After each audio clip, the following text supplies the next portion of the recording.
Chosen one, they thought they had you completely figured out. They looked at your calmness and called it weakness. They watched your silence and mistook it for confusion. They celebrated quietly, convinced they were winning. And that was the most expensive mistake they ever made.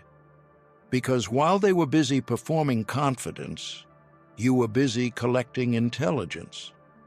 While they were plotting moves against you, you were 3 chapters ahead of the entire story. While they laughed at your stillness was the weapon sharpening itself in real time. They handed you every piece of information you needed, and you never even asked for it. Here is what nobody is going to tell you today.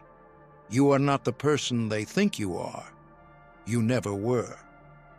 The version of you they studied, the version they underestimated, the version they gossiped about and dismissed, that was never the full picture. That was the surface layer, and they fell for it completely. You were never lost. You were never confused. You were never as fragile as they needed you to be for their plans to work. You were watching. You were calculating.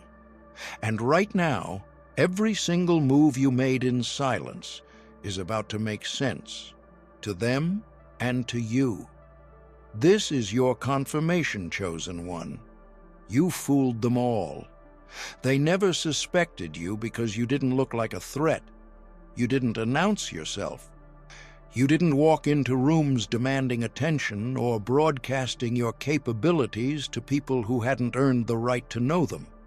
You moved quietly, intentionally, conserving energy that others were wasting on performance and ego. And that quiet, that controlled, deliberate quiet, read to them as invisibility. The funniest part is how confident they were, how certain they felt that they had mapped your limits, predicted your reactions, and identified exactly how far they could push before you'd break. They tested you in small ways first, a subtle jab here, a boundary crossed there, watching your face for signs of collapse.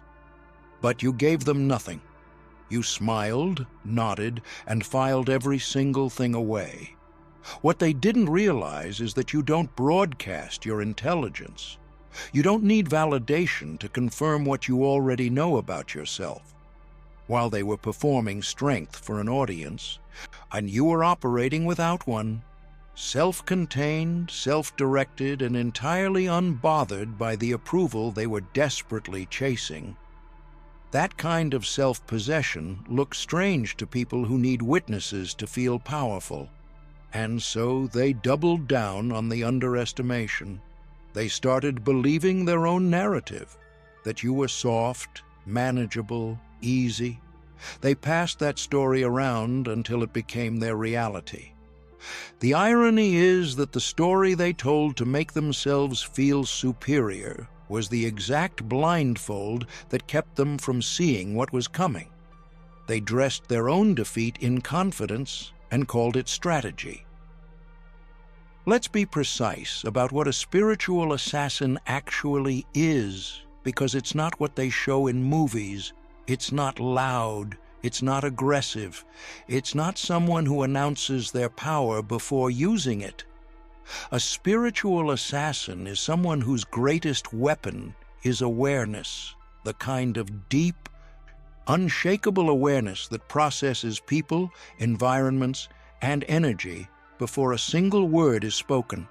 That is exactly what you are. You walk into a room, and within minutes you already know who is performing, who is sincere, who envies you, and who is genuinely rooting for you. You read the space not by listening to what people say, but by watching the gap between what they say and what their body, energy, and patterns reveal. Most people don't even know they're being read. They're too busy managing their own presentation to notice yours. And this is what makes you dangerous in the most powerful sense of the word. Not dangerous in the way that destroys, but dangerous in the way that cannot be controlled or manipulated. because you can't run a con on someone who sees the con before it starts.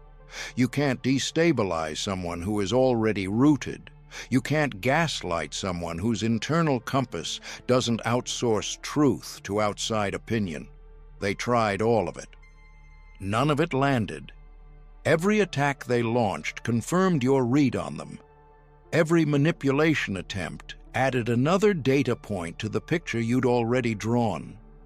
By the time they thought they were closing in, you had already stepped back, assessed the full landscape, and made your moves in silence. They were fighting a battle you had already finished before it began.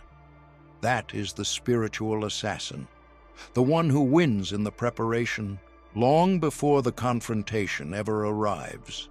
But there's something specific about the way you process the world that most people will never understand. You don't just hear words, you hear what the words are trying to cover up. You don't just see actions, you see the pattern those actions are part of and where that pattern is heading. This is not something you learned from a book or developed through practice. This is something woven into the fabric of how you experience reality. When someone lied to you, you didn't always react immediately because you were still studying the lie. Why they chose that particular lie, what it protected, what it revealed about what they feared you already knew. When someone betrayed you, your first response wasn't rage. It was recognition. The quiet clicking into place of something you had already suspected but hadn't fully confirmed. Your emotional intelligence is so advanced that even your grief carries information. This is why they could never truly read you back. You gave them filtered versions of your reactions, enough to seem relatable, not enough to reveal the depth of what you were actually observing. They thought they were getting authentic responses from you. What they were actually getting was what you chose to show them, carefully selected, never the full picture. You protected your real awareness like a classified document. They never had clearance. The ones who tried to destabilize you using confusion tactics, manufactured drama, and emotional pressure found the same thing every single time. You wouldn't take the bait.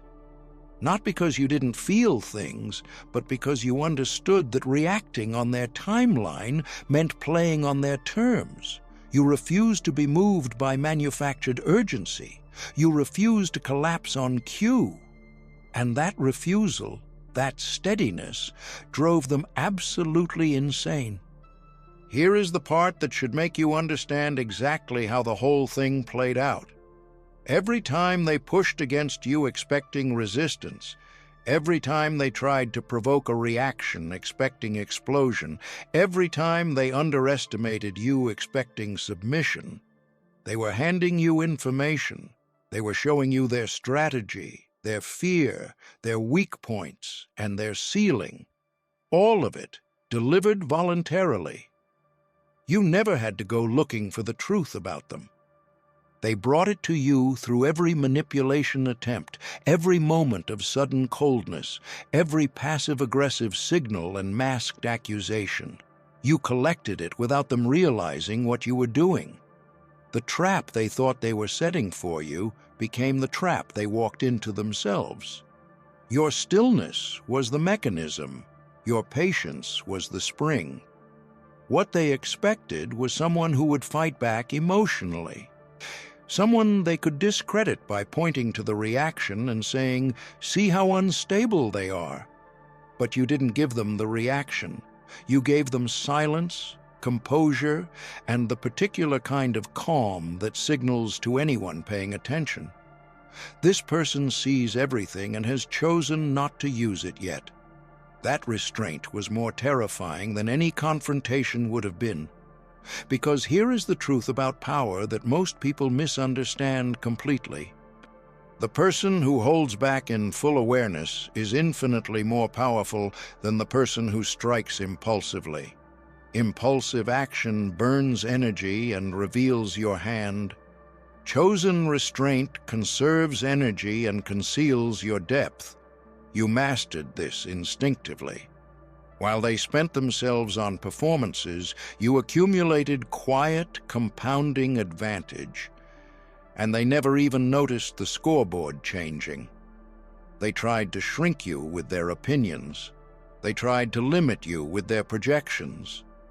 They tried to keep you small by positioning themselves as the authority on what you were capable of and where your value ended. And for a moment, maybe for longer than a moment, some of that noise got loud enough to make you question yourself. That's the part they almost won.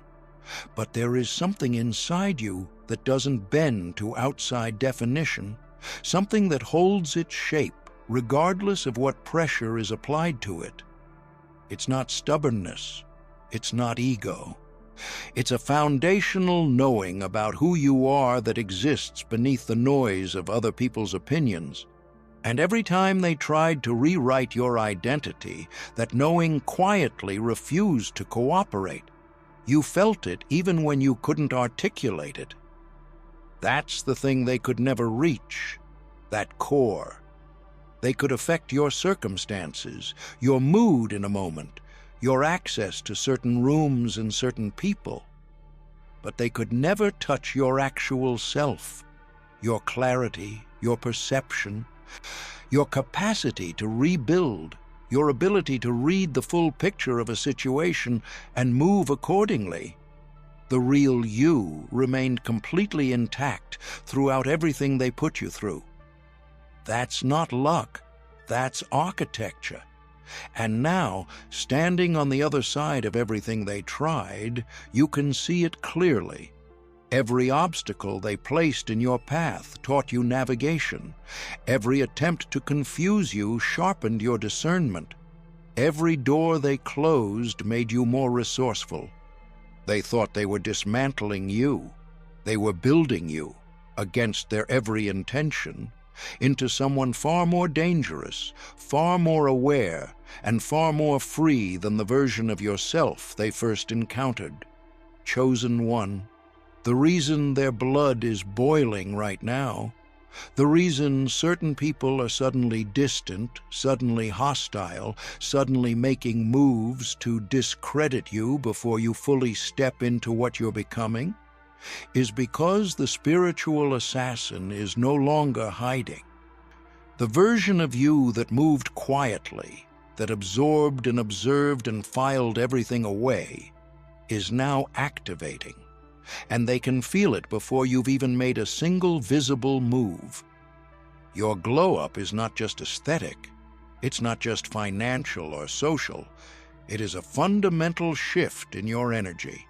A visible alignment between who you've always been on the inside and who you are now showing up as in the world. And that alignment is unnerving to everyone who bet on you staying fragmented. Staying doubting, staying manageable. They don't recognize you anymore. Good. You don't owe anyone an explanation for your evolution. You don't owe anyone a preview of your next move. You don't owe anyone the access to your inner world that they forfeited through their own choices. What you owe yourself is the full, unapologetic activation of everything you've been carrying in silence. The insight, the patience, the precision, the awareness that has been your secret weapon since the beginning. The season of hiding is over. They never suspected you because you never needed them to. You didn't need the validation of being recognized as powerful to actually be powerful. You didn't need the title to carry the authority. You operated with full clarity and full strategy from the very beginning, long before they knew your name, long before they decided you were a target, long before they made the mistake of underestimating the one person in the room who never once underestimated them. Welcome to your full reveal, Chosen One. You fooled them beautifully. Now let them watch what was always underneath.